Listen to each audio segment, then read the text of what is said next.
Cartoon TV. सुनहरी नदी के बर्फीले किनारे पर एक टूटी फूटी झोपड़ी थी, जहां मोहन नाम का गरीब मटन वाला अपनी 2 बेटियों चंचल और चांदनी के साथ रहता था। सर्दियों की कड़कड़ाती ठंड में भी उसके पास ओढ़ने को 2 पुराने कंबल ही थे, जिन्हें वो अपनी बेटियों पर डाल देता था और खुद कांपता हुआ आग के पास बैठा रहता। हमेशा यही हाल रहता है। बर्फ पड़ती है, नदी जमती है और हमारी किस्मत भी जमी रहती है। अगर तुम दोनों की जगह मेरा कोई बेटा होता तो आज वो मेरी दुकान संभाल रहा होता और मैं बूढ़ा होकर आराम से बैठा होता। बाबूजी, फिर वही बात, हम दोनों आपकी दुकान संभाल लेंगे ना। आज से मैं मटन काटना सीखूंगी, ठीक है? हाँ बाबूजी, मैं भी तो ग्राहकों को लुभाने में माहिर हूँ। सब कहते हैं चंचल की बातों में मिठास है, क्यों ना कल से इस मिठास से अपने मटन की बिक्री बढ़ाई जाए। मिठास? अरे मिठास से पेट नहीं भरता बेटा। शादी के लिए लड़के वाले दहेज की थैली देखते हैं, ना कि तेरी मीठी जुबान। तुम दोनों घास फूस की तरह बढ़ती जा रही हो और मेरे पास तुम्हारी शादी के लिए एक फूटी कौड़ी तक नहीं है। मोहन का गुस्सा उसकी मजबूरी थी। वो जानता था कि उसकी बेटियां बेहद समझदार और हिम्मत वाली हैं, लेकिन गरीबी के कारण वो उन्हें बोझ समझने लगा था। तभी अगली सुबह वो फिर से नदी किनारे अपनी छोटी सी दुकान पर ठंड से कांपते हुए बैठ गया। आओ आओ, ताजा मटन ले लो, सस्ता और बढ़िया मटन लो। आओ आओ, इस बूढ़े की कोई तो मदद करो, आओ। तभी एक मोटी काया, मोटी चादर ओढ़े, लाल पगड़ी वाला आदमी 3 गुंडों के साथ आया। ये था सूदखोर साहूकार कालूराम। ए मोहनवा, कैसा चल रहा है रे तेरा धंधा? हैं? और मेरे पैसों का क्या हुआ? ब्याज समेत 50,000 रुपए बनते हैं आज। हैं? कालूराम साहब, मेहरबानी करें, ये नदी जम गई है, मछुआरे आते ही नहीं, ग्राहक कहाँ से आएंगे? कृपया थोड़ा और समय दे दीजिए। अरे समय? मैं तो समय का देवता नहीं हूँ मोहनवा। तेरी ये झोपड़ी, ये दुकान सब मेरे नाम है। अब तेरे पास बचा क्या है जिसे लेकर मैं तुझे और समय दे दूं? बोल, है? आज पैसे नहीं दिए तो यही नदी में बर्फ के नीचे दफन हो जाएगा तू, समझा?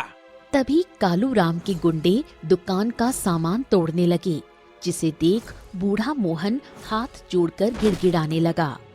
साहब, मेरे बच्चे हैं, 2 बेटियां हैं, उनकी शादी करनी है, मुझे मार डालो, लेकिन थोड़ा वक्त तो दो, रहम करो। बेटियां है तो ये बात मुझसे पैसे लेने से पहले सोचना चाहिए था। ठीक है, मैं तुझे 1 महीने और मोहलत दे दूंगा, लेकिन उसकी शर्त ये है कि तुझे सबके सामने मेरे जूते चाटने होंगे। बोल, मंजूर है? ये सुन मोहन की आंखों में आंसू आ गए। तभी वो धीरे धीरे घुटनों के बल बैठने लगा और जैसे ही कालूराम के जूते चाटने लगा, तभी झोपड़ी से दोनों बहनें दौड़ती हुई आईं। बाबूजी, बाबूजी, उठो, जल्दी उठो, ऐसा मत करो। तुम्हारी हिम्मत कैसी हुई दुष्ट, हमारे बाबूजी को नीचा दिखाने की? तभी चंचल ने कालूराम की दाढ़ी पकड़कर जोरदार झटका दिया और चांदनी ने लकड़ी का एक डंडा उठाकर गुंडों पर जोरदार हमला बोल दिया। चलो भागो यहाँ से, नहीं तो आज नदी में ही दफन हो जाओगे तुम सब। अरे, इन दोनों पागल लड़कियों को पकड़ो। देखो वो कैसे मेरे आदमियों को मार रही है। आखिरकार दोनों बहनों के जोश के आगे गुंडे और कालूराम की एक नहीं चली और वो धमकी देते हुए वहाँ से भाग खड़े हुए। याद रखना मोहनवा, तेरी ये दोनों लड़कियों की जवानी ने हमें जिस तरह से घायल किया है उसका फल तुझे जरूर मिलेगा। तुझे पता है ना, घायल शेर और भी ज्यादा खतरनाक होता है। कालूराम के जाने के बाद मोहन बेटियों के पास गया और उन्हें गले लगा लिया। माफ करना बेटियों, माफ करना। तुम दोनों ने मेरी इज्जत बचा ली, पर ये शैतान अब हमें नहीं छोड़ेगा। डरो मत बाबूजी, हम दोनों आपके साथ हैं। हाँ बाबूजी, अब हम इस शैतान को सबक जरूर सिखाएंगे। शेर घायल ही क्यों ना हो, शेरनियों के आगे उसकी एक नहीं चलती। मोहन को कुछ समझ नहीं आ रहा था कि उसकी बेटियां क्या कह रही हैं। दूसरी ओर कालूराम अपनी हवेली में बैठा अपने बेटों के बारे में सोच रहा था। ये दोनों कमीनी लड़कियां मेरा इतना अपमान कर गई। इन्हें सबक सिखाना ही होगा। अगर नटखट और मन्नू यहाँ होते तो आज इनकी खाल उधेड़ देते। तभी उसके दिमाग में एक विचार कौंधा और उसने अपने नौकर से कहा, सुन बबलू, जी मालिक। जा और जेल वालों को जितने पैसे चाहिए उतने पैसे देकर मेरे दोनों बेटे को किसी भी हाल में छुड़वा कर ला। उनसे कह देना उनके बाप ने उनके लिए 2 सुंदर हिरणियां ढूंढ ली है। तभी अगले दिन 2 दबंग मोटे तगड़े लड़के कालूराम की हवेली में पहुंच गए। ये थे नटखट और मन्नू, जिनकी शक्ल देखकर ही डर लगता था। पिताजी, आपने ठीक कहा था, जेल से छूटने का मजा ही कुछ और है। और हाँ, बबलू कह रहा था आपने हमारे लिए दुल्हने भी ढूंढ लिए हैं? हमारी दुल्हने कहाँ है पिताजी? कौन है वो दोनों सुंदर हिरणियां जिनका दिल हम जैसे खतरनाक भालू पर आ गया है, हैं? धैर्य रखो बेटा, वो दोनों चिड़िया तो उस गरीब मटन वाले के घर में बसती है। कल सुबह हम सब मिलकर उन्हें उनके घर से ही उठा लाएंगे और जबरन शादी करेंगे। फिर देखते हैं कौन आता है उन्हें बचाने। तभी तीसरे दिन सुबह सुबह ही कालूराम अपने दोनों बेटों और 6 गुंडों के साथ मोहन की झोपड़ी के सामने जा पहुंचा, जहां मोहन अपनी टूटी फूटी दुकान को सजा रहा था। कालूराम साहब, आप और ये? अरे सुन मोहन, वाह, मैं तुझसे एक बात करने आया हूँ। कैसी बात साहब? मेरे ये दोनों राजकुमार तेरी दोनों बेटियों पर फिदा हैं। कल ही हम इनकी शादी तेरी दोनों बेटियों से करेंगे। इनके बदले में मैं तेरा सारा कर्जा माफ कर दूंगा, और अगर तूने ना की तो आज तेरी लाश नदी में बहाऊंगा।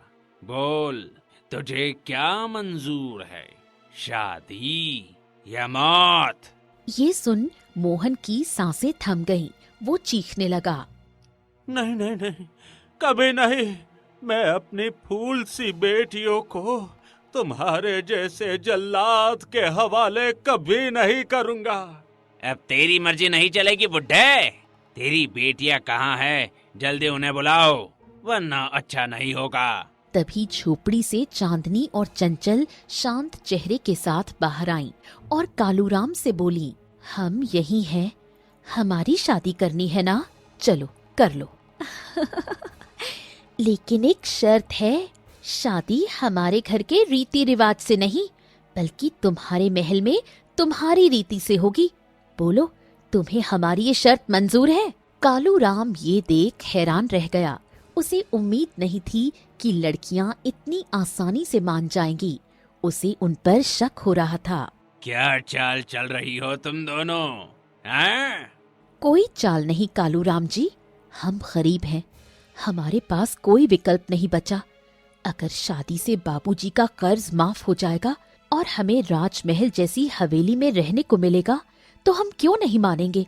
ये सुन कालूराम का चेहरा खुशी से खिल उठा। उसने समझा लड़कियां लालच में आ गई हैं। लालच बड़ी बड़ी शेरनियों को धराशायी कर देता है। तेरी बेटियां तो बड़ी समझदार है मोहनवा। वाह वाह वाह। जाओ जाओ मेरे शेरों और अपनी शादी की तैयारियां करो। आज मेरे सालों की इच्छा पूर्ण हुई। जाओ। मोहन ने विरोध करना चाहा, लेकिन चांदनी ने उसे चुप करा दिया और दोनों बहनें कालूराम के साथ चल पड़ी और मोहन बेबस खड़ा देखता रह गया। दूसरी तरफ कालूराम की हवेली में चारों तरफ शादी की भव्य तैयारियां थीं, लेकिन कालूराम के मन में अब भी शक था। अरे सुन बबलू, और दोनों लड़कियों को एक बोरे में बंद कर मेरे कमरे में डाल दे। अगर हमने शादी से पहले उन्हें खुला छोड़ा रखा तो वो कोई उल्टी पुल्टी हरकत जरूर करेगी। जा। हाँ जी मालिक, बिल्कुल बिल्कुल। तभी बबलू दोनों बहनों के साथ हाथ पैर मुंह बांधे उन्हें बोरे में बंद कर कालूराम के कमरे में डाल देता है, जहां चारों तरफ पहरेदार खड़े हैं।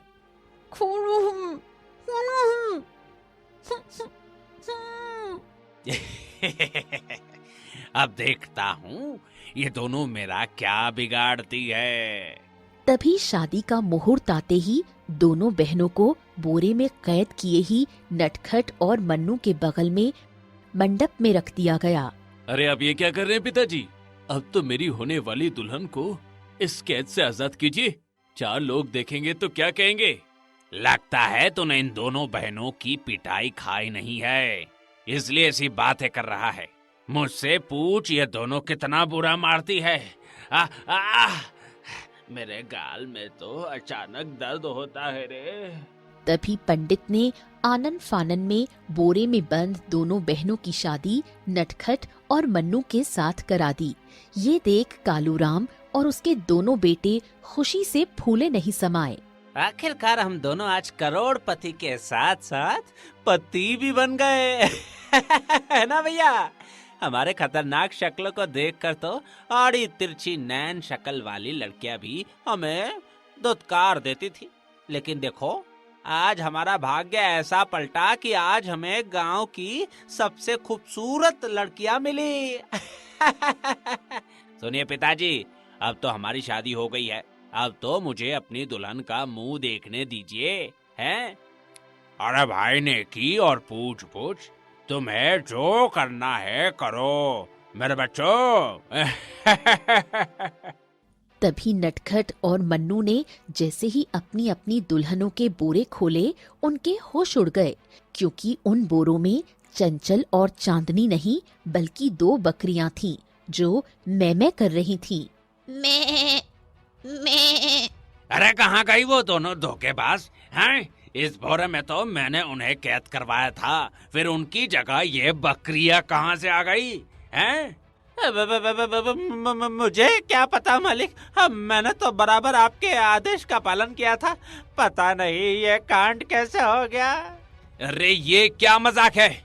उन दोनों ने हमें बेवकूफ बनाया है, हमारी शादी बकरियों से करा दी है, मैं छोड़ूंगा नहीं। तभी कालूराम गुस्से में आग बबूला हो अपने गुंडों के साथ मोहन की झोपड़ी की ओर दौड़ा, लेकिन वहां पहुंचे तो झोपड़ी खाली पड़ी थी। मोहन और उसकी दोनों बेटियों का कोई अता पता नहीं था। उस गरीब मटन वाले की इतनी हिम्मत कि मेरे बच्चों की शादी बकरियों से कराए, उसे तो मैं छोड़ूंगा नहीं। जला डालो उसकी झोपड़ी और मटन के दुकान को। तभी कालू राम के गुंडे मोहन की झोपड़ी और दुकान को जला डालते हैं।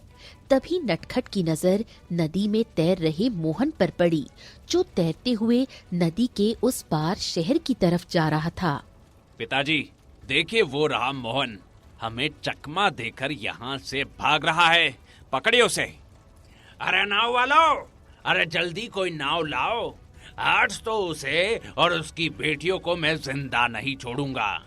उन्हें मार कर उनकी मटन बिरयानी बनाकर सारे गांव में दावत करूंगा।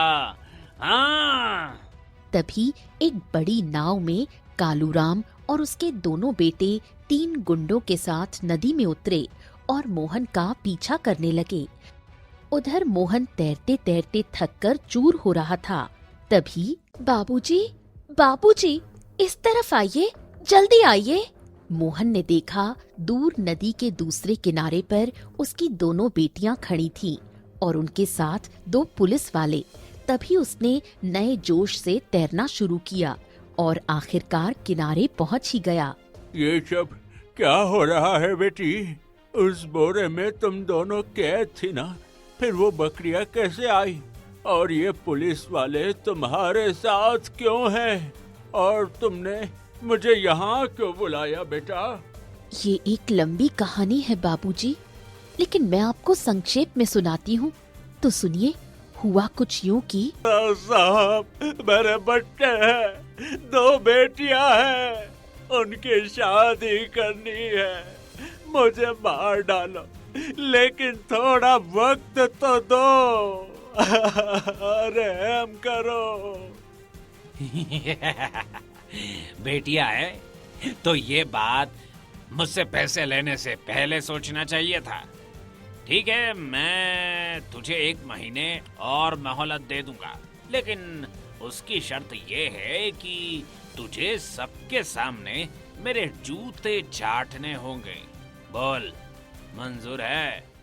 देखो दीदी, ये दुष्ट कालूराम सरे राह बाबूजी से अपने गंदे जूते चाटने को कह रहा है, वो भी सबके सामने।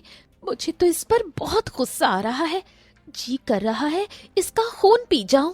अपने गुस्से पर काबू रख छोटी, और एक ऐसी योजना सोच कि जैसे ये हमारे बाबूजी का अपमान कर रहा है, वैसे ही सारी दुनिया इसका अपमान करे। इसके पास जो अथाह पैसा है वो जरूर काला धन ही होगा दीदी। क्यों ना हम उसके काले धन का पर्दाफाश करें, फिर तो सारी दुनिया इस भ्रष्टाचारी कालूराम पर थूकेगी। तभी चंचल को एक तरकीब सूझी और वो चांदनी से चहकते हुए बोली, तेरा मन उस कालूराम को मारने का कर रहा है ना छोटी? चल अपनी मुराद पूरी कर ले। उस कालूराम की हवेली में घुसने का इससे अच्छा मौका नहीं मिलेगा। मैं कुछ समझी नहीं दीदी। सुन, जितने भी भ्रष्टाचारी होते हैं वो अपने काले धन की एक फाइल जरूर बनाकर रखते हैं, जिसमें उनको किससे कितना लेना देना है वो लिखा होता है। अगर हम उस कालूराम की पिटाई करते हैं तो वो अपनी नाक बचाने के लिए जरूर कुछ बड़ा करेगा, और एक स्त्री को नीचा दिखाने का उसके जैसे शैतान के पास सबसे आसान तरीका क्या होगा? शादी। वो जबरन हत्या के आरोप में जेल में बंद अपने दोनों बेटों नटखट और मुन्नू की शादी हमसे करवाने की कोशिश करेगा। बिल्कुल, और इसी शादी के बहाने हम उसकी हवेली में आसानी से जा सकते हैं। फिर वो फाइल ढूंढना हमारे लिए आसान होगा। वाह दीदी, आपके दिमाग का तो जवाब नहीं। वो सब तो ठीक है बेटी, लेकिन उन दोनों बोरे में तुम लोगों की जगह वो बकरियां कैसे आ गई? इसकी भी एक अलग कहानी है बाबूजी। सुन बबलू, तू जा और दोनों लड़कियों को एक बोरे में बंद कर मेरे कमरे में डाल दे। अगर हमने शादी से पहले उन्हें खुला छोड़े रखा तो वो कोई उल्टी पुल्टी हरकत जरूर करेगी। जी मालिक। खोलो हमें, खोलो हमें। अब देखता हूँ ये दोनों मेरा क्या बिगाड़ती है। अरे दीदी, हमारी सारी चाल तो इस कालूराम ने असफल कर दी। अब हम क्या करें? मुझे पहले ही पता था छोटी कि ऐसा कुछ जरूर होगा, इसलिए मैंने तुरुप का पत्ता पहले ही फेंक दिया था। मैं कुछ समझी नहीं दीदी। तू आराम से बोरे में सो जा। हमारा तुरुप का इक्का हमारे मटन की दुकान से 2 बकरियां लेकर आता ही होगा। तभी कालूराम का नौकर बबलू 2 बकरियों को लेकर आया और दोनों बहनों को बोरे की कैद से आजाद कर दिया। आपका बहुत बहुत धन्यवाद बबलू चाचा। आपका ये एहसान हम कभी नहीं भूलेंगे। इसमें धन्यवाद की कौन सी बात है बेटी, ये तो मेरा कर्तव्य है। मेरी भी बेटी है, इसलिए मैं मोहन का दर्द समझता हूँ और नहीं चाहता कि मेरी बेटियों की शादी किसी राक्षस परिवार में हो। तुम सब धीरे से यहाँ से कालूराम के काले धन की फाइल लेकर निकल जाओ। मैंने सारे पहरेदार को नींद की गोली देकर सुला दिया है। शाबाश बेटियों, मुझे तुम पर गर्व है। तुमने ना सिर्फ अपने पिता के अपमान का बदला लिया, बल्कि एक भ्रष्टाचारी को भी कानून के पंजे में लापटका। तभी पीछे से कालूराम की नाव तेजी से नजदीक आ रही थी। आज तुम्हें कोई नहीं बचा सकता मोहन। मैं आ रहा हूँ तुझे और तेरी दोनों बेटियों को मारने। तभी अचानक कालूराम की नाव रुक गई और पानी भरने लगी। पिताजी, पिताजी देखिए, नाव में छेद है। हमारे नाव में पानी भर रहा है। ये कैसे हुआ? अरे किसने किया? दूसरे किनारे पर खड़ी चांदनी और चंचल मुस्कुराते हुए देख रही थीं। तभी अचानक कालूराम की नाव तेजी से डूबने लगी। अरे बचाओ, अरे कोई तो हमें बचाओ। अरे मैं तुम्हें पैसे दूंगा, ढेर सारे पैसे, बस हमें बचा लो। क्यों कालूराम भाई, फंस गए ना हमारे जाल में? हमने जानबूझकर तुम्हारी नाव में छेद किया था। क्या क्या क्या क्या? तुमने पर क्यों? क्योंकि तुमने हमारे बाबूजी का अपमान किया था। और हाँ, तुम्हारे काले कारनामों की फाइल भी अब पुलिस के पास है। अगर तुम बच गए तो भी मरोगे और डूब गए तो भी। ये सुन कालूराम का चेहरा डर से सफेद हो गया और सदमे के कारण उसने अपने हाथ पांव चलाने बंद कर दिए, जिससे वो और उसके दोनों बेटे नदी के ठंडे पानी में डूबते चले गए और नदी ने उन्हें हमेशा हमेशा के लिए निगल लिया। तुम दोनों ने बहुत बहादुरी से काम किया है चंचल और चांदनी। इस फाइल में इस शैतान के सारे काले कारनामे दर्ज हैं। अब उसकी सारी जमीन और संपत्ति जब्त होगी और गरीबों को वापस मिलेगी। माफ करना मेरी बहादुर बेटियों, माफ करना कि मैंने तुम्हें बोझ समझा। आज तुमने न सिर्फ मेरी जान बचाई, बल्कि मेरी आंखें भी खोल दी। बेटियां ही असली सहारा होती है। चलो बाबूजी, अब घर चलते हैं। घर? हमारी तो झोपड़ी जल गई है। हमारा नया घर तो वही पुरानी जगह है। बबलू चाचा और गांव वालों ने मिलकर हमारे लिए नई झोपड़ी बना दी है और कालूराम की जब्त संपत्ति में से कुछ पैसे हमारी मदद के लिए भी आएंगे, जिससे हम अपनी मटन की दुकान फिर से संवारेंगे। तभी गरीब मटन वाले मोहन अपनी दोनों बहादुर बेटियों के साथ वापस सुनहरी नदी के किनारे पहुंच मटन की दुकान चलाने लगा, जिसमें उसकी दोनों बेटियां भी उसका साथ देती, जिससे उसकी मटन की दुकान और उसकी बेटियों की बुद्धिमानी और बहादुरी की चर्चा जल्द ही सारे गांव में फैल गई और वो हंसी खुशी से रहने लगे। दोस्तों आ ही गए हो तो चैनल को सब्सक्राइब कर देना और वीडियो अच्छी लगे तो लाइक और शेयर भी कर देना और बेल आइकन जरूर दबा देना ताकि आपको नए वीडियोस की नोटिफिकेशंस मिलती रहे।